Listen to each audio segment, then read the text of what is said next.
everybody. I'm BJ Flagg. And I'm Rich G, and this is episode 286. Why color counts in your branding. And I think I'm just going to hand this over to BJ because Exactly. she is the master of color when it comes to this relationship. Which I'm laughing about because I've been with Richard since his color green, and he is a master at understanding color theory. So let's have some fun with this. I always feel that color is an essential element of branding, and it plays such a significant role in communicating a company's message, your values, and identifying with your audience. If there's one of the most powerful tools in business used to differentiate themselves from their competitors and making lasting impressions on a target market. Yeah, color psychology. Now, I'm not going to get too deep here. Oh, you're going to get deep. Studies how different colors affect human behavior and your emotions and your decision-making processes.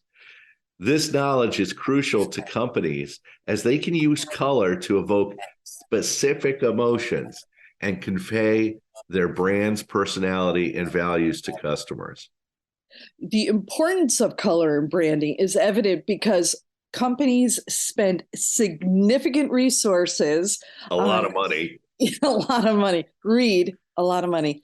On selecting the right colors for their brand identity. It involves extensive research and analysis of the target market, competitors, cultural factors to ensure that that chosen colors resonates with an intended audience.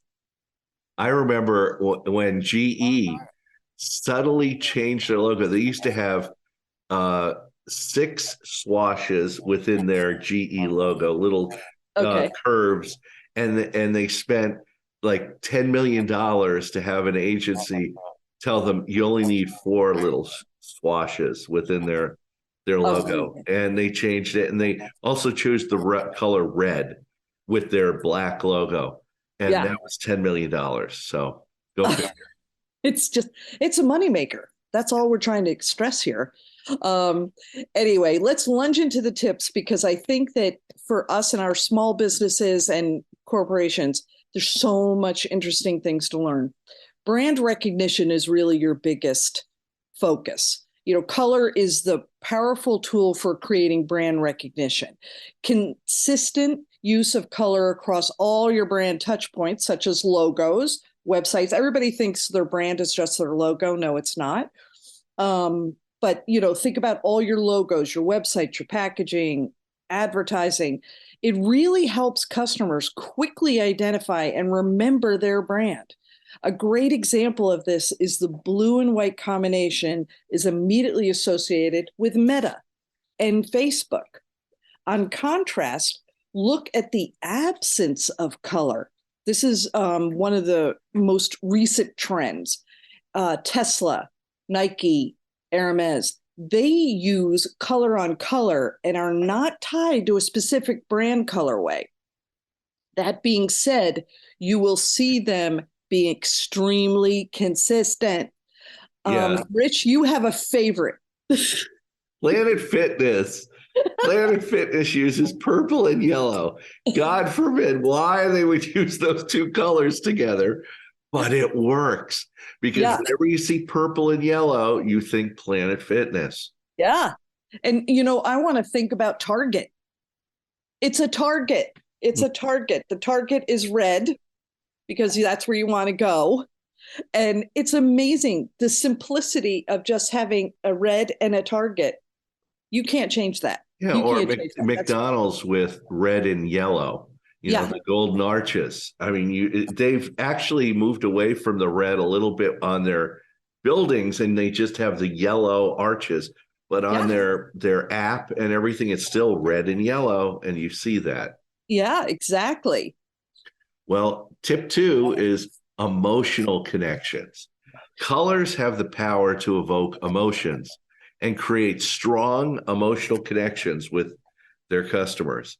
The psychological effects of color determine potential customers' emotional reactions to your online store. And if you fail to deploy the right colors, you could shoot your business in the foot. Therefore, color psychology marketing should be at the center of your online marketing strategy, help generate leads and increase conversion of non-customers to customers. For Yeah. example, green is associated with nature, growth, and health, making it an ideal choice for brands that promote growth and sustainability. And growth, you know, that's one of the biggest things we do. So green was an intentional step to choose as a color because we knew, oh my gosh, we want to be associated with growth. Yeah, and mine's green too. And the reason why I picked green was it's for me, it's action, money, success, growth, all things that have to do with a high performance coach. Exactly. Similarly, red is associated with passion, excitement, and energy, making it suitable for brands that want to create a sense of urgency or encourage impulse buying. Yeah.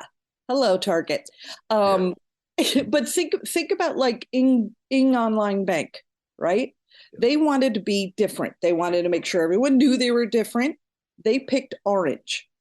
It is not a color linked to banking, but they chose it. They've stuck with it. They're consistent. That is a very strong brand identity for sure. Let me take you through tip number 3, brand personality. Oh my goodness. Colors can also convey a brand's personality and values. A great example of this is luxury brands. You know, a lot of times you'll see luxury brands using black, gold, silver to kind of describe elegance, sophistication, and exclusivity.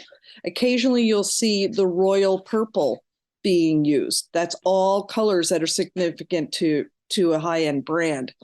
On the other hand, brands that focus on youth, vitality might use bright colors, bold colors like orange and pink to convey their energy and enthusiasm.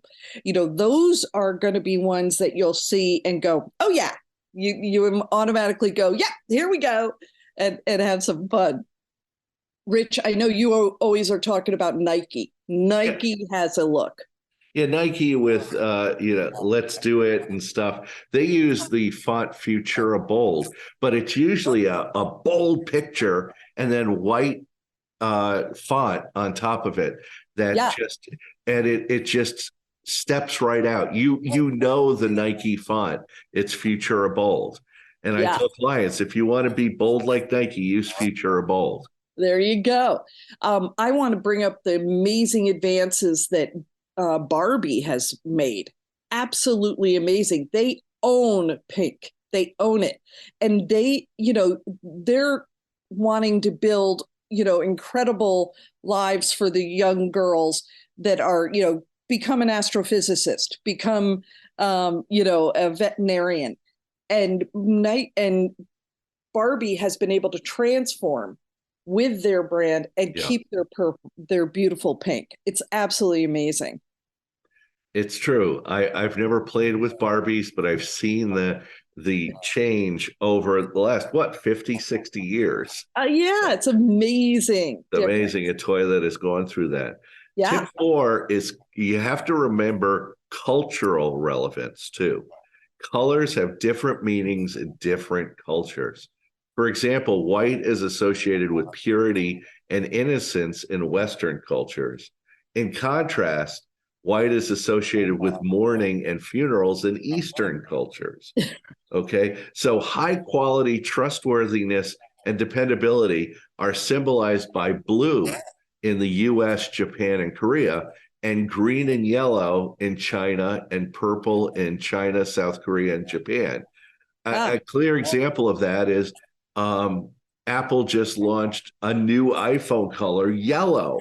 And from what I've been seeing, a lot of people are making fun of it. It's like, well, in China, and yellow is valued. So why do you think they launched yellow? Okay, you got to think about that. So therefore, companies must consider every cultural factor when selecting colors for their brand identity to ensure they do not inadvertently convey unintended messages. You know, a great example was when we were working with IBM and they were designing, business cards for the Asian market.